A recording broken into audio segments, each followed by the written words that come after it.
La lecture de presse du jour sur Alliance 92.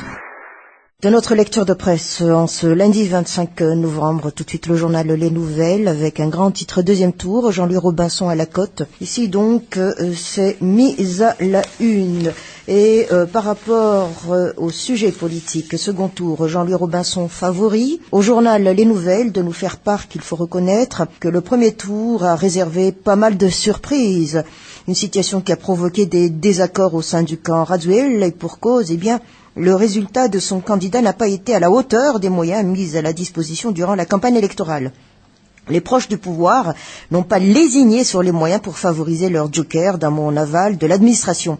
À noter aussi, précise alors ici le journal Les Nouvelles, qu'au sein même de cette équipe, la stratégie adoptée n'a pas fait l'unanimité durant le premier tour, alors que certains voulaient mettre le paquet en misant sur les grands noms du showbiz locaux. D'autres ont préféré mettre l'accent sur les comités de soutien à travers les régions. Et à cet imbroglio s'ajoutent les intentions du candidat d'exister par lui-même, conscient du passif qu'il assumait durant la transition. Mais cette idée se heurte à la volonté des proches du locataire d'Amboutrouge de garder leur mainmise sur sa campagne.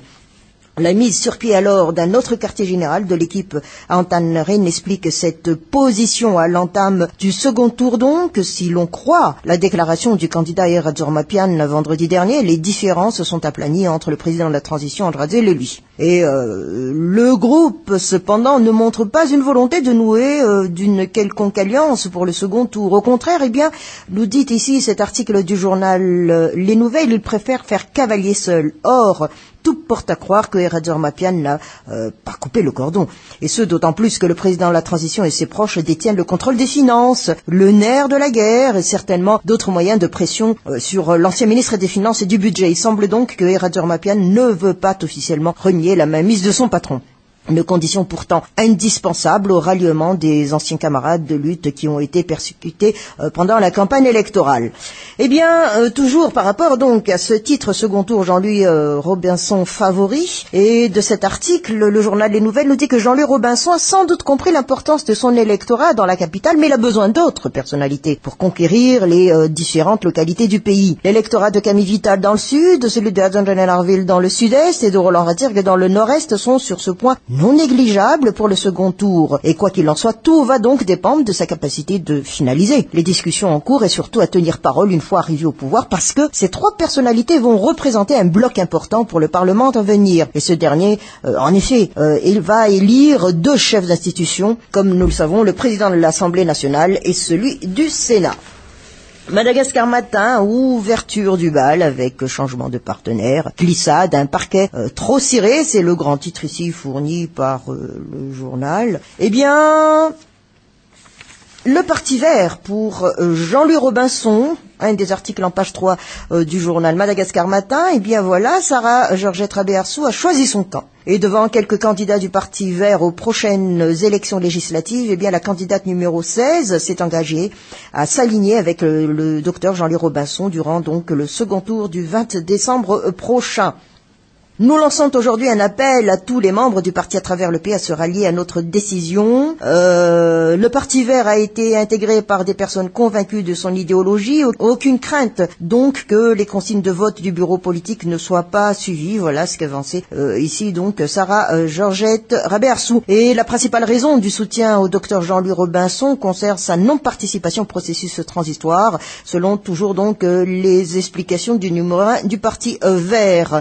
Et par ailleurs, la participation active aux élections législatives constitue la prochaine tâche des membres du parti. Et à travers cet article de Madagascar matin, on fait savoir donc que 142 candidats sont enregistrés dans toute l'île pour le 20 décembre.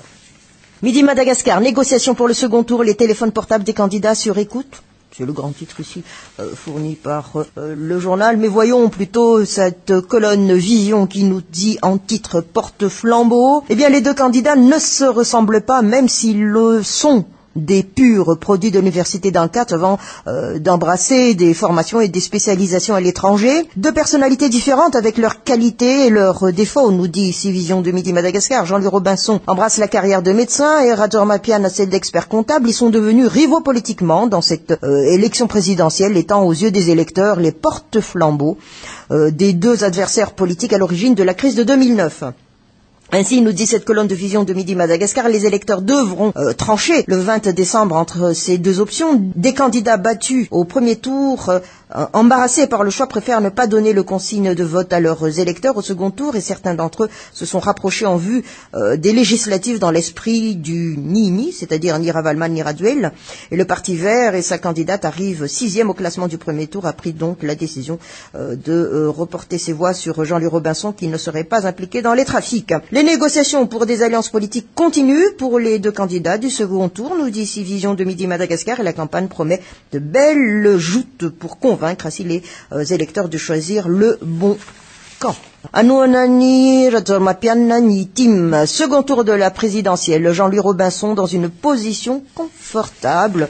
Voilà les deux grands titres fournis ici par le journal Courrier de Madagascar. De son éditorial, pourquoi pas? Point d'interrogation, il eut un Didier Ratir, qui est son charisme indéniable, qui ne laisse personne indifférente. Un Marc Ravalman dont la personnalité est hors du commun, quoi que l'on dise, mais également un Ange Raduel, avec une ascendance certaine, grâce à laquelle il a pu mettre à mal son prédécesseur alors au summum de sa puissance. Néanmoins, soulève ici l'éditorialiste Courrier de Madagascar, tous ces hommes, si extraordinaires qu'ils sont ou qu'ils étaient, se sont acheminés vers une destinée commune, pour ne pas dire ordinaire, étant donné qu'ils ont fini par être rejetés par la majorité de la population déçue de la manière dont ils ont gouverné le pays. Trois personnalités hors du commun, mais un destin identique, car l'histoire finalement ne retiendra d'eux qu'ils n'ont rien réalisé de ce qu'ils promettaient, nous dit ici l'éditorialiste du journal Le Courrier de Madagascar. S'ensuit de questions, l'espoir viendra-t-il alors de l'un des candidats actuels, Jean-Louis Robinson et Radzormapian, des personnes ordinaires, sans accident de parcours, qui l'ont été amenés, pas pour une raison ou pour une autre, à des postes imminents au sein du gouvernement. Néanmoins, ils sont maintenant à la veille de prendre en main la destinée des 20 millions de Malgaches.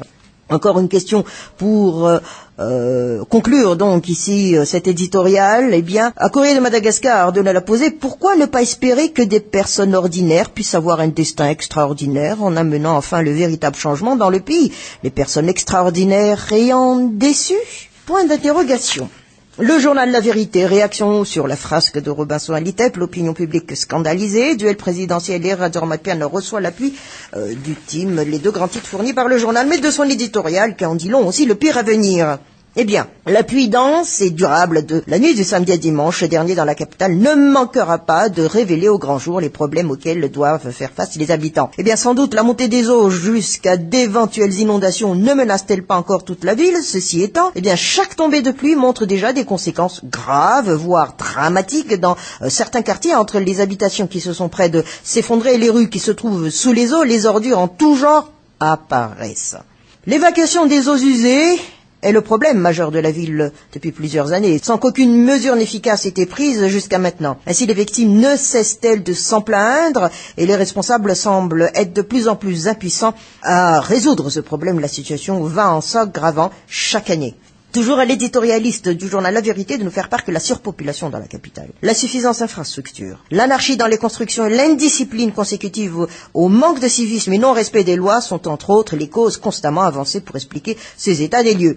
Un état des lieux, nous insiste ici l'éditorialiste du journal La Vérité, qui, pour aboutir à des résultats, exige alors de la volonté, de la compétence, dénuée d'autres considérations politiques, car les solutions seront aussi bien drastiques qu'impopulaires. Et alors, les mesures pourraient commencer par la régularité de certaines tâches, comme le ramassage des ordures et le curage des canaux. Lorsque ne devrait pas attendre que des habitants s'en plaignent pour que les services publics agissent. Il y a une autre démarche à entreprendre, soulève ici l'éditorialiste du journal La Vérité. Le holà en ce qui concerne les constructions et les remblais illicites. Et c'est là, comme qui dirait, un gros morceau auquel personne n'a osé s'attaquer ouvertement et concrètement. Eh bien, ces derniers temps, l'anarchie a gagné du terrain, et en est même devenue la norme. À preuve, nous démontre ici l'éditorialiste du journal La Vérité, tous ces marchands s'installent partout et surtout là où il ne faut pas. De temps à autre, des éléments de force de l'ordre sont aperçus, mais que faire face à l'ampleur des dégâts? Ainsi, ces derniers empruntent la voie de l'irréversibilité, ou en tout cas, la tâche devient de plus en plus insurmontable et titanesque. la période électorale a bon dos, car la permissivité a atteint un tel point, tel qu'on se demande comment les futurs dirigeants, qui ne sont pas nouveaux ni novices en matière de gestion des affaires nationales, pourraient venir à bout de toute cette dégradation devenue entre-temps une véritable seconde nature, et qui plus est, on n'est qu'au début de la saison des pluies. Le pire resterait à venir. L'Express de Madagascar, Antan Moore, assaut meurtrier contre des présumés kidnappeurs. C'est le grand titre ici fourni par l'Express de Madagascar et de la légende qui accompagne ce titre. C'était vers 20h du côté d'Antan Moore, dans la soirée de samedi donc. Des éléments de la gendarmerie étaient à la poursuite d'une bande de présumés kidnappeurs et coincés, ces derniers ont tenté de riposter par des armes. 3 des leurs ont été abattus, dont le conducteur d'une Peugeot 405 qui a été arrosé de balles. Les autres membres du gang ont pu s'enfuir. C'est la légende qui accompagne ce titre. Mais voyons plutôt du côté tourisme santé, le thermalisme est à redynamiser. C'est un des articles ici en page 6 de l'Express de Madagascar. Redynamiser le tourisme et le bien-être. Eh bien, tel est l'objectif de la Grande Île, en assistant donc au 6e congrès international du tourisme de santé qui s'est tenu ce week-end à Istanbul. Nous avons beaucoup de potentialités en termes de tourisme de santé et pour le moment, il serait plus bénéfique pour Madagascar d'orienter son approche vers l'exploitation du thermalisme. Le cas par exemple de Ranmafan avec sa source thermale et sa richesse en biodiversité est déjà lancé. Les sources à Bézach et à Nalavour font partie également des sites à étudier. Voilà ce qu'a fait savoir aussi le directeur général au ministère de la Santé publique et le chef de la délégation malgache. Et ce, durant donc le congrès qui s'est tenu, rappelons-le, à Istanbul en Turquie.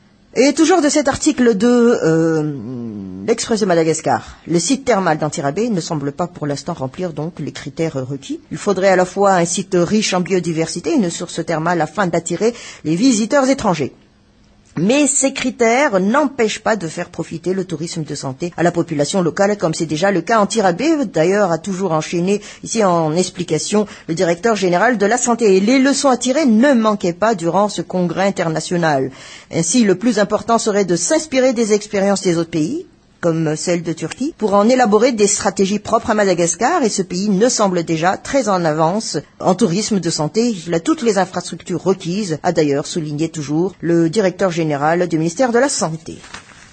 La Gazette de la Grande Île, pour terminer notre lecture de presse. Affaire CSPI, plainte au Bianco, zone Naranjar Malala, les actions ponctuelles n'apportent pas le développement. Mais des enfants des rues, condamné à mendier, c'est un des articles en page 9 du journal La Gazette de la Grande Île. La distinction entre enfants de la rue et enfants dans la rue a contribué à scinder les analyses sur les enfants en 2 catégories. Celle des enfants de la rue qui ont fui le domicile familial et vivent réellement dans la rue, y compris la nuit, et celle des enfants qui travaillent dans la rue mais rentrent chez eux le soir. Théoriquement, nous explique ici alors la Gazette de la Grande Île, un enfant des rues est un enfant pour qui la rue est devenue le lieu de vie permanent, et souvent leur attribue le terme de mendiant. Or, la mendicité est généralement associée au cas des enfants qui ont fui le domicile familial. Et les enfants mendiants constituent une catégorie particulière d'enfants travailleurs. La mendicité des enfants est donc généralement considérée comme un phénomène de survie pour les enfants de la rue. Il semble cependant qu'en raison de l'accroissement des populations de la pauvreté, leur nombre n'a pu qu'augmenter. Rien que dans la capitale, nous illustre alors ici la Gazette de la Grande Île, on estime pas moins de 10 000 enfants des rues, alors que la Grande Île comptera bientôt 10 millions d'enfants de moins de 18 ans. Et au pays, les enfants représentent quasiment la moitié de la population. Et suivant les lieux, les enfants des rues donc exercent différents petits métiers, comme vendeurs dans les petits commerces de légumes, de fruits, vendeurs de boîtes, vendeurs de boissons, de bouteilles, ramasseurs d'ordures, porteurs d'eau, dockers. Ils sont un grand enjeu sur le territoire et pour l'avenir du pays. Et dans ce pays qui est en crise économique et sociale profonde, nous dit encore ici cet article de la Gazette de la Grande Île, les enfants des rues de Tananarive sont de plus en plus nombreux et vivent dans des conditions de précarité de plus en plus extrêmes et préoccupantes. Une récente enquête d'ailleurs laisse paraître que 3 catégories d'enfants mendiants peuvent être distinguées. Elles sont associées à des formes de contraintes différentes sur les enfants et correspondent alors à des âges, plutôt des classes d'âge particulières. Les plus jeunes subissent des violences physiques de la part de leur famille pour les forcer à mendier à partir d'un certain âge et les violences physiques s'atténuent et la règle est plutôt l'absence de nourriture donnée à l'enfant. Enfin, pour les plus âgés, nous dit encore cet article de la Gazette de la Grande Île, nous pouvons considérer que la violence devient psychologique par des mécanismes de culpabilisation des enfants vis-à-vis de leur famille afin qu'ils continuent à mendier. Pour elles, la mendicité peut être considérée comme une forme d'extrême exploitation des enfants dans certains cas.